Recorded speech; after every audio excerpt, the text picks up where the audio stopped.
Muy buenos días, mis queridos hermanos, a cada uno de ustedes. Tengan un hermoso sábado. Nuestro Padre Celestial nos levantó hoy con vida y tenemos que alabar su nombre porque Él está con nosotros. Queremos darles una bienvenida muy especial a nuestros hermanos de la iglesia de Shalom y nuestros hermanos de la iglesia de Salem, aquí desde la ciudad de Chicago. Pero estamos muy contentos de compartir la palabra de Dios con cada uno de ustedes que están en diferentes lugares, pero que desean y tienen hambre de escuchar la palabra.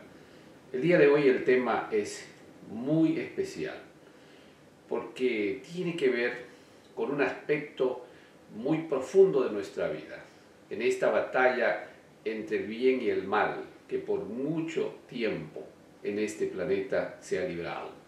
Desde la caída de nuestros primeros padres hasta hoy, el enemigo sigue atacando a los hijos de Dios y sigue destruyéndolos.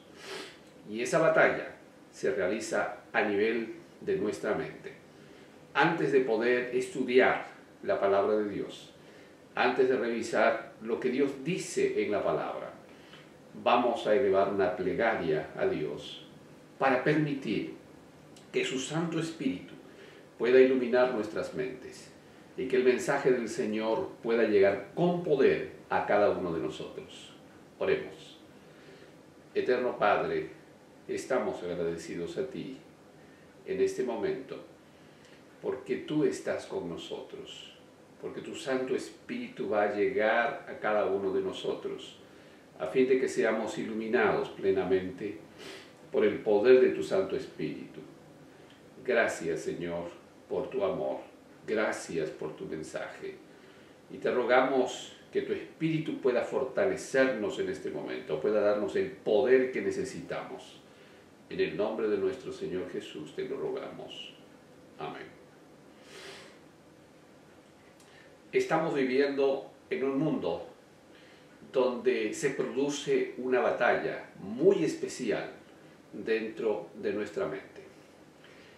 Algunas personas, por las situaciones con las que viven, bajo abuso, bajo circunstancias adversas, bajo la enfermedad que está atacando el mundo en este tiempo, esta pandemia que está destruyendo familias, que está dividiendo familias, que está acabando con la vida de muchas personas. Nuestras oraciones están con todas las personas que sufren esta pandemia, aquellos que están en los hospitales, aquellos que están con sus parientes, con sus hijos, con sus padres o sus madres en sus casas y están enfermos. Nuestras oraciones están con ellos.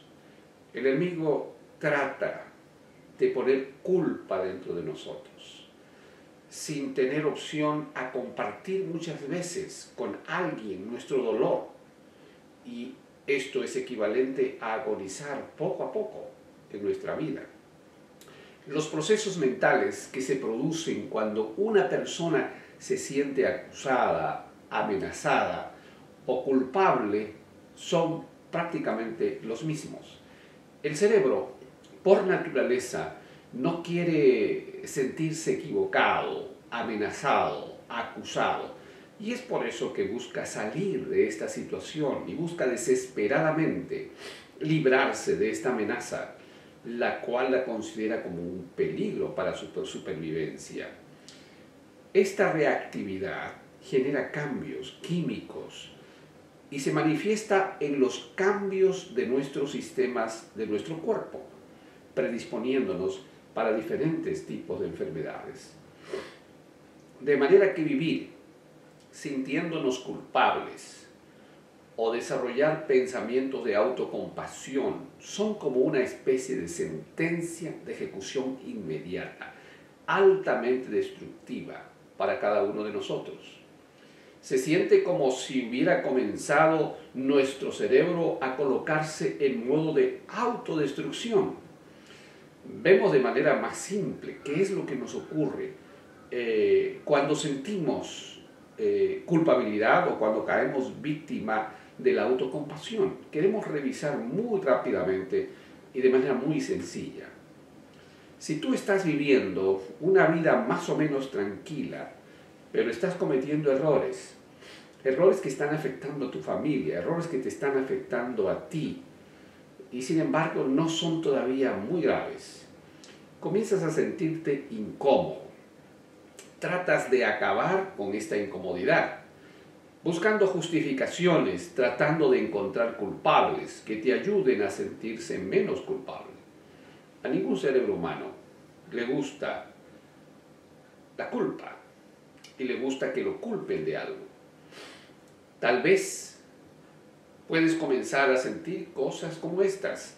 Si no me hubiera provocado, no habría reaccionado como lo hice. O tal vez puedas decir, si no se hubiera equivocado, no lo habría tratado tan mal como lo traté. Si no me hubiera engañado, otra hubiese sido la historia.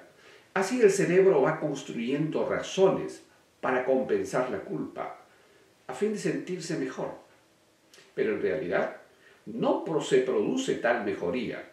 La culpa se convierte en una carga de conciencia que lo acompaña a donde va.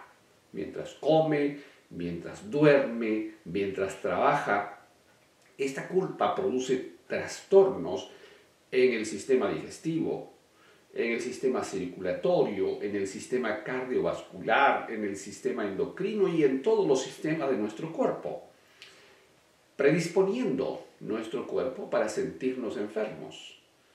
Algunas de estas enfermedades terminan siendo crónicas. Estos cambios producen modificaciones en nuestra conducta, la cual nos llega a seguir el camino de la victimización o el camino de la agresividad descontrolada. El mantener un sentimiento de culpa nos produce una hipersensibilidad y esto nos arrastra a conductas muy agresivas. Esto lo podemos ver en el típico caso, por ejemplo, de una infidelidad. Generalmente el culpable ataca a su pareja, pues la pareja lo hace sentir culpable y para que no lo haga sentir de esta manera, entonces siente que tiene que atacar. Esto ocurrió también en el caso de Caín y Abel. Ustedes se acordarán, pues Caín solo por envidia se sintió mal por las buenas obras que su hermano Abel tenía. Y porque Dios le dijo expresamente que su hermano Abel estaba cumpliendo con lo que Dios había indicado. Así que en un momento de arrebato, movido por esa imagen de acusación en su cerebro, Caín decide, por voluntad propia, terminar con la vida de su hermano Abel, pensando que esto aliviaría esa acusación pasiva por la conducta buena que tenía su hermano. Así que una persona violenta podría estar reaccionando también así como lo hizo Caín, porque siente que los demás la están atacando para culparlas de algo que supuestamente ellos no son 100% responsables. De manera que vivir con sentimientos de culpa, con amenazas permanentes, destruye nuestra vida y destruye a las personas que nos rodean. La carga del sentimiento de culpa es la causa de la desdicha de muchos seres humanos. Seguramente te estarás preguntando en este momento, ¿qué podemos hacer para librarnos de las amenazas reales o imaginarias que tenemos? ¿Qué podemos hacer para sentir que los errores que cometemos no se conviertan en una amenaza para nuestra seguridad? ¿Qué podemos hacer para eliminar de nuestra mente estos sentimientos de culpabilidad? ¿Qué podemos hacer para dejar de compadecernos de nuestra propia tragedia? Nuestro planeta fue una obra maravillosa de Dios, fruto del amor y la perfección del Creador. Lamentablemente, los seres humanos la estamos destruyendo. Todo el mundo natural que Dios hizo en 6 días fueron perfectos. Cuando Dios nos creó, nos colocó en el huerto como la corona de la creación, para que reflejáramos el carácter de Dios en nuestras vidas. De manera que Adán y Eva fueron una réplica del carácter de Dios. Dios nos creó con un cerebro perfecto y en gran medida lo conservamos todavía esto hoy. Esto nos permite sentir las emociones, pero no solamente sentir las emociones, sino, a diferencia de los animales, tener la capacidad de interpretarlas, generar empatía, estar habilitado para desarrollar el equilibrio entre las emociones y la razón. Sin embargo, el ser humano ha trastornado ese equilibrio. Después de la caída del pecado, nos volvimos débiles en esta capacidad. Las emociones comenzaron a influir desproporcionadamente en nosotros. Los deseos nos llevaron al descontrol, convirtiéndonos en muy vulnerables a los estímulos que recibimos a través de nuestros sentidos. Hoy, por esa razón, perdemos fácilmente el autocontrol. Sin embargo, la pérdida de nuestro autocontrol, el mal uso de nuestro libre albedrío que Dios nos ha dado, nos coloca en esta situación. El pecado deteriora nuestra calidad de vida, deteriora el equilibrio de nuestros sistemas, provocando la enfermedad y con ella el envejecimiento y la muerte. Dios nos creó para ser perfectos. Dios nos hizo para vivir saludables. Y Dios nos creó para vivir eternamente con Él. Este fue el propósito original de Dios. Después que nuestros primeros padres abusaron de la libertad que Dios les había otorgado, nuestro Padre de amor creó un plan para recuperarnos. Este plan tenía como propósito volvernos al plan original de Dios. Un plan que incluía un nuevo nacimiento, una nueva creación, una nueva vida, y que nos llevaría a volver a esa perfección que Dios había planeado para cada uno de nosotros. Y ese plan está vigente. Este plan contempla seguir ejerciendo el libre albedrío, pero a su vez el Señor planeó pagar la culpa de nuestros pecados. Este pago fue hecho por el mismo Creador. Él pagó nuestra culpa en la persona de su Hijo. Su sacrificio es válido para todos aquellos que querramos resolver los problemas que tenemos. Lo único que tenemos que hacer es ir en busca de ayuda. Cuando el ser humano está azotado por sus propios abusos, hundido por sus propios errores, desea buscar la ayuda de Dios, Él está allí para salvarnos. El mismo enemigo que destruyó la felicidad y la armonía de la primera pareja está trabajando en tu contra y en mi contra. Y es tan sutil que no podemos darnos cuenta cómo nos está destruyendo. Esta historia se repite vez tras vez, llevándonos a alejarnos de Dios, haciendo nuestra vida inestable, dolorosa, sufrida, sin esperanza, llevándonos a la agonía, al dolor y la muerte. Hoy tienes que abrir los ojos. Permite que el Espíritu Santo abra tu mente para buscar una solución definitiva a tu vida. El apóstol Santiago describe de manera detallada el proceso de cómo el enemigo trabaja en nuestra mente para arruinar nuestras vidas. En el libro de Santiago, capítulo 1, versículos 4 y 15, dice lo siguiente, y lo vamos a leer.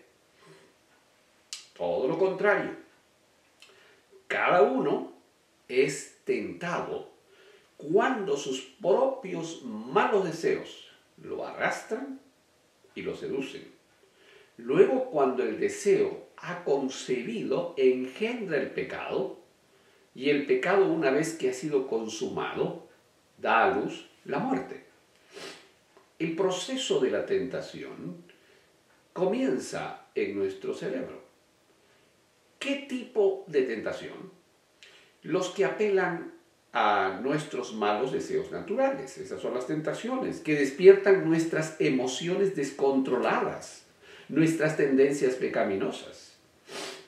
Cada uno, de acuerdo a la influencia del entorno, de acuerdo a los caracteres genéticos recibidos y el propio ejercicio de su voluntad individual, es lo que lo coloca con una propensión a ser más vulnerable a determinadas tentaciones.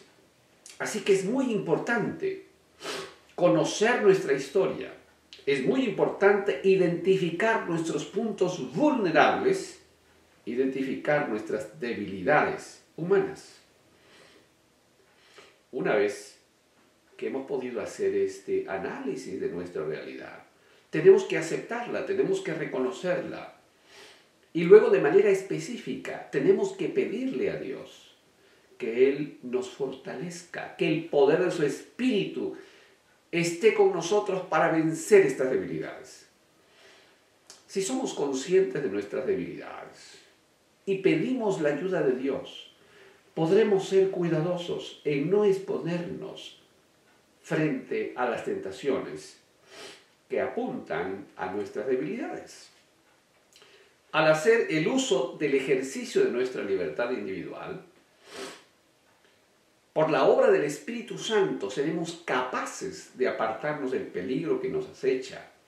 Tomaremos conciencia que debemos alejarnos de determinados ambientes, de determinados amigos, de determinadas influencias y situaciones que nos exponen frente a nuestras debilidades. La pregunta que tenemos que hacernos es, ¿este es el método adecuado para poder vencer las tentaciones y ser menos vulnerable a los ataques del enemigo? El apóstol Pablo aconsejó a Timoteo algo muy puntual, algo muy directo y claro. Y está en 2 de Timoteo capítulo 2, versículo 22. Dice Pablo, y dice Dios a través de él, Timoteo, porque se dirigía a Timoteo, huye de las malas pasiones de la juventud y esmérate en seguir la justicia, la fe, el amor y la paz, junto con los que invocan al Señor, acompañado de los que invocan al Señor con corazón limpio. El consejo de Dios es huir, escapar con urgencia, salir sin considerar el por qué tengo que salir. Aquí hace mención a las malas pasiones de Timoteo. Timoteo era un pastor de la iglesia. Timoteo era un hombre consagrado a Dios.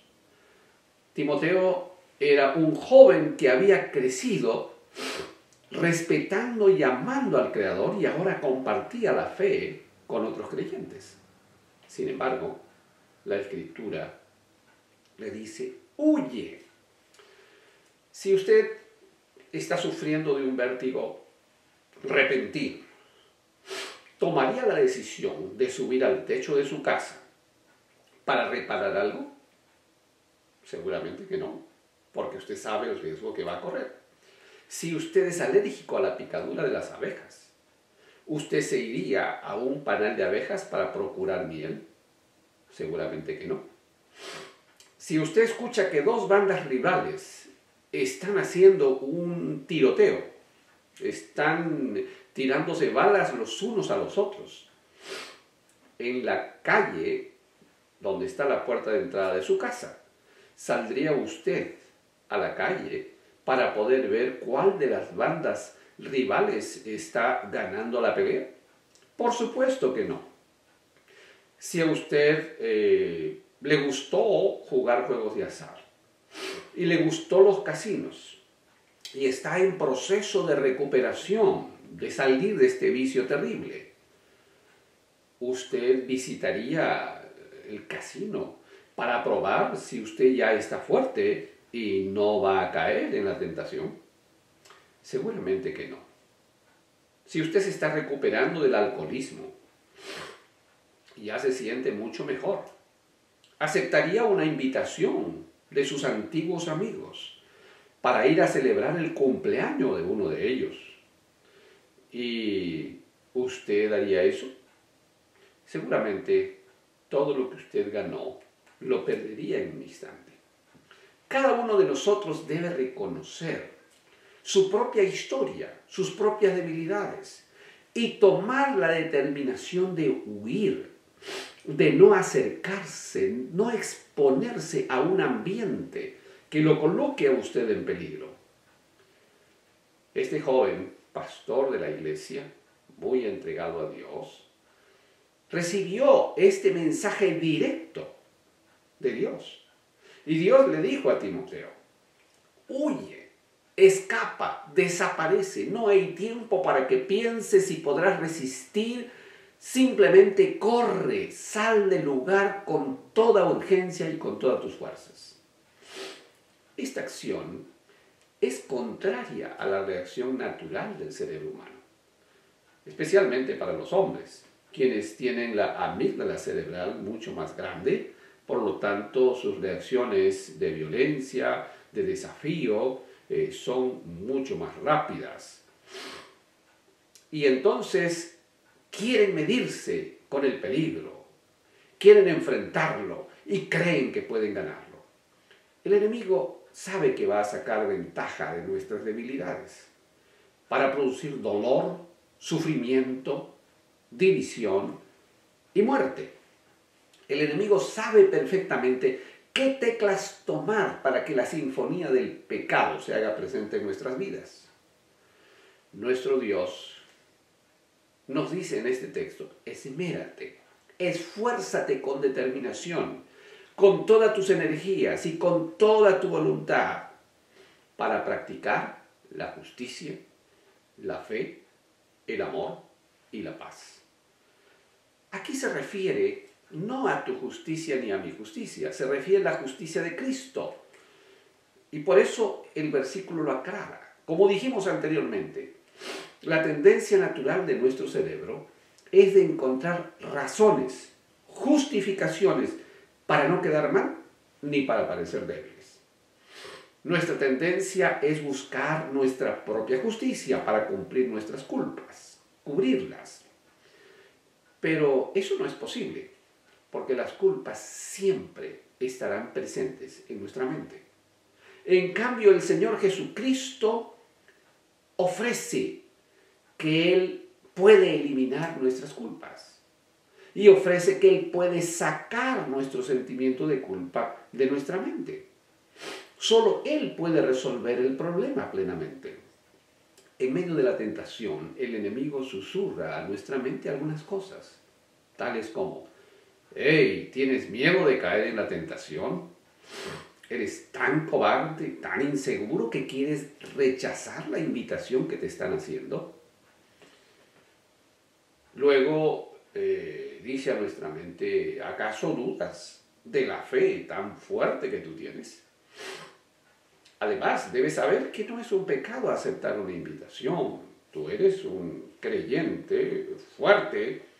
Demuéstrale a tus amigos que has cambiado. Demuéstrale que eres una persona distinta.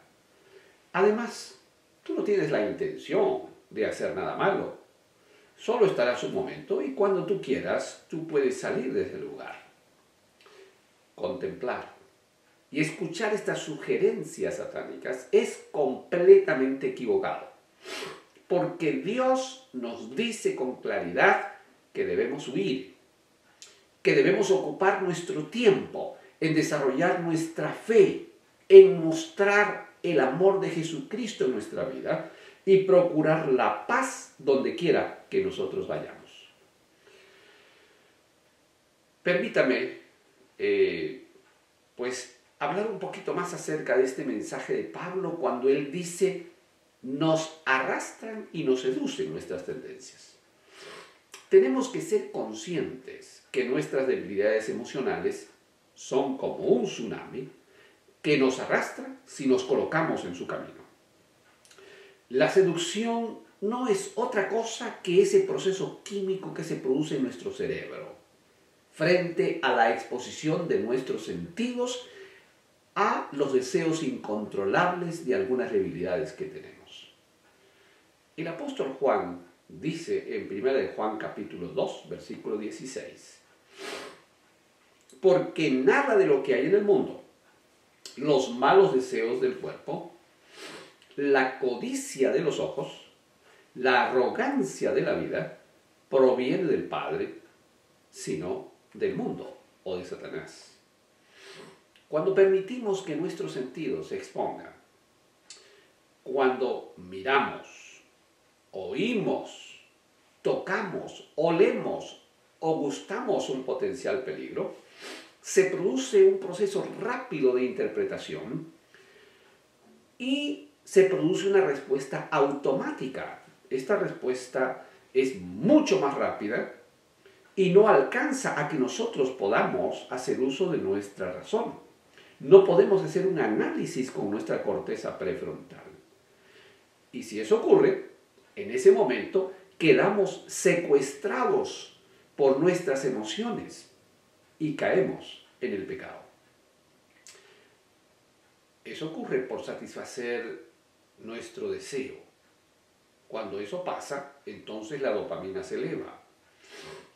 Y cuantos más veces caemos en la tentación, estamos mucho más débiles y estaremos repitiendo la caída. El pecado es como una droga, porque eso es lo que produce. Cuanto más lo practicamos, más lo necesitamos, y se produce cuando no lo hacemos lo que conocemos con el nombre del síndrome de abstinencia. Dice el apóstol Santiago, el pecado, una vez consumado, da a luz la muerte. Cuando caemos, lo más difícil es levantarnos. Pero el Señor Jesucristo está dispuesto a perdonarte, a ayudarte. Está dispuesto a hacer de tu vida una vida distinta. Lo único que tienes que hacer es entregarle el control de tu vida al Señor.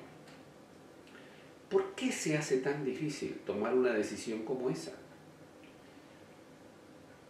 ¿Qué tienes que hacer uso de tu libre albedrío y piensas que tal vez lo vas a perder si entregas tu vida a Jesucristo? Eso es falso. Porque el Señor jamás nos ha pedido que nosotros claudiquemos, renunciemos a nuestro libre albedrío. El otro problema es que cuando queremos volver a Dios, después de estar en el pecado, tratamos de luchar solos y tratamos de demostrarle al Señor Jesucristo que estamos mejores. Sin embargo, esto es una técnica del enemigo para que sigas derrotado. Esto no va a ocurrir si estás solo y Jesús no está contigo y no le has entregado tu vida a Él, esa vida de pecado, esa vida llena de dolor. Entonces vas a fracasar y seguirás sintiéndote sucio, inmundo, culpable, indigno. Recuerda que el Señor Jesucristo vino a curar a los enfermos. Recuerda que el Señor Jesucristo vino a salvar a los pecadores. Que el Señor Jesucristo vino a dar su vida en rescate por todos aquellos que se habían perdido. Las personas que vencen el pecado, los vicios, sobreviven al síndrome de abstinencia. Son las que entregan su vida al Señor Jesucristo. Él ayuda a controlar y a mantener en equilibrio nuestras emociones, nuestros sentidos y nuestras mentes. No son afectados por las insinuaciones que el enemigo hace. Los que fracasan son los que no están dispuestos a dejar que el Señor Jesucristo controle su vida. El enemigo está muy presto para hacerte recordar, ¿acaso no te gustó lo que hiciste? ¿Acaso no fue bueno? ¿No pasaste un buen momento? Además estuviste ejerciendo tu derecho de libertad. No te prives de algo que puedes disfrutar en la vida, porque tu vida es corta, tu juventud es corta. ¿Por qué te sientes mal? Además, Dios ya se enojó contigo, ya tu familia se enojó contigo, ya estás mal, así que disfruta tu momento. Estas insinuaciones hacen que los seres humanos no lleguemos al Señor Jesucristo. Nos insinúa y nos dice con qué cara te vas a presentar a tu familia, a tus amigos, a la iglesia. Dios odia el pecado que tú tienes y que estás haciendo, de manera que Dios te va a reprender y te va a castigar. El apóstol Juan dice que Satanás es el acusador de los hermanos. En Apocalipsis 12:10, la Escritura dice: ha llegado ya la salvación y el poder y el reino de nuestro Dios. Ha llegado ya la autoridad de Cristo, porque ha sido expulsado de nuestros hermanos el que acusaba día y noche delante de nuestro Dios, refiriéndose a Satanás. Cuando alguien es acusado, cuando alguien es humillado, cuando alguien es calumniado, el cerebro se coloca a la defensiva y se activa el control de supervivencia. Se enoja, se violenta, se aísla, luego se agota, continúa dando vueltas alrededor de la tragedia, cae en desesperación y magnifica su desgracia, entrando en un estado de destrucción. Y es una autodestrucción. El enemigo está buscando este método con éxito. El enemigo está siendo más efectivo en causar la destrucción, haciéndose sentir culpable y negándote la oportunidad de salvación. Es un ser mentiroso, y la Sagrada Escritura lo dice. Le mintió a Eva y por eso le engañó. Le mintió al Señor Jesucristo utilizando la palabra, pero Jesucristo salió triunfante. En Juan 8:44 dice: el Señor Jesucristo le dijo a los judíos: ustedes son de su padre el diablo, cuyos deseos quieren cumplir. Desde el principio este ha sido un asesino. No se mantiene en la verdad porque no hay verdad en él. Y cuando miente, expresa su propia naturaleza, porque es un mentiroso, es el padre de la mentira. Juan 8:44.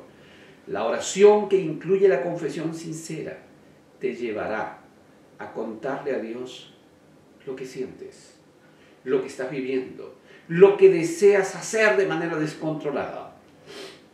Y el Señor te ayudará a controlar esos monstruos internos que el enemigo ha colocado dentro de ti y está exacerbando, está agitando para que te pueda esclavizar. Si persistes en la oración, tus batallas serán las batallas de Jesucristo. Y el Señor Jesucristo jamás fue derrotado. No estarás solo. Él te dará la victoria. En San Juan 6:37 Jesús dijo: todos lo que el Padre me da vendrán a mí, y el que viene a mí no lo rechazo. Existen miles de testimonios de personas que triunfaron saliendo del fondo y hoy son nuevas personas victoriosas en Jesucristo. Tú eres un testimonio viviente de las victorias de Jesucristo.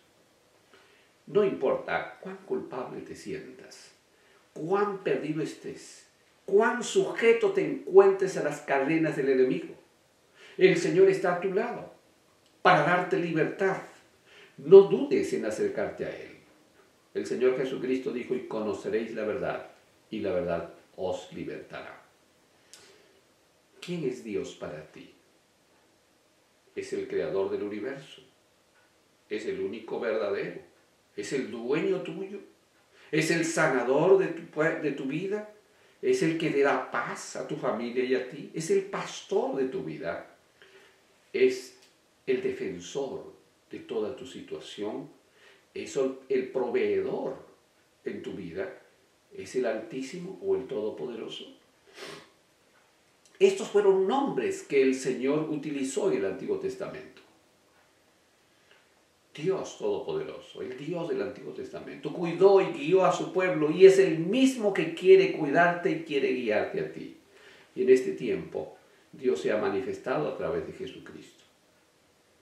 Nuestro Padre eterno está a tu lado, tratando de llamarte y guiarte al camino de la vida.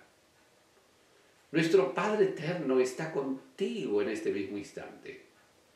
Si tu corazón está siendo tocado por Dios y está llamándote para regresar a Él, este es el momento que tienes que aprovechar para salir de donde estás e ir a la paz que Jesucristo ofrece para tu vida.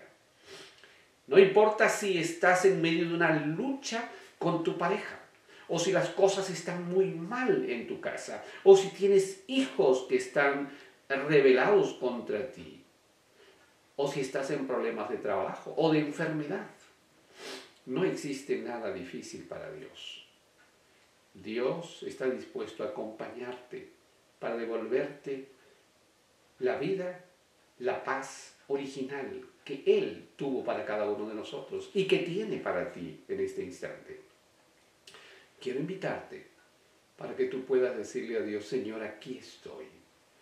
Quiero depositar mi enfermedad, quiero depositar mi vicio, quiero depositar mi esclavitud, quiero depositar mi maldad, mis malas decisiones en tus manos, para que tú puedas convertirme en lo que tú deseas dentro de tu plan salvador, para que yo tenga alcance al perdón que tú tienes, para que quites de mí ese sentimiento de culpa que me acompaña, esas malas emociones que me están destruyendo. Y sabes, Dios hará ese milagro. Jesucristo transformará tu vida. Lo único que tienes que hacer es ejercer tu libertad, es ejercer esa libertad que el Señor te dio, ese libre albedrío que Dios te dio. No escuches aquellas insinuaciones que te alejan de Dios. El milagro de Dios está para ti. Quiero invitarte para que en este momento puedas arrodillarte. Vamos a inclinarnos. Yo quiero hacer una oración por ti. El Espíritu de Dios te dará el poder. Oremos. Eterno Padre, gracias, Señor, por ese amor maravilloso que tú tienes para con nosotros. Gracias, Señor, por las promesas que tú has dejado. Gracias, Señor, por tu paz, por la esperanza y por la victoria. Quiero rogarte por cada una de las personas que están escuchando este mensaje, que tú les des el poder necesario para sacarlo de la esclavitud, para darles la victoria contra el enemigo. Tal vez sus hogares están derrumbándose, tal vez sus hijos están perdidos, tal vez está con problemas dentro de sí mismo, se siente solo o aislado, tal vez se siente desamparado, o tal vez está culpable y está sufriendo por situaciones del pasado. Señor, pongo a cada uno de tus hijos en tus manos, para que tú obres el milagro de la transformación y traigas paz, perdón y vida a cada uno de ellos. En el nombre de nuestro Señor Jesús te lo pido. Amén.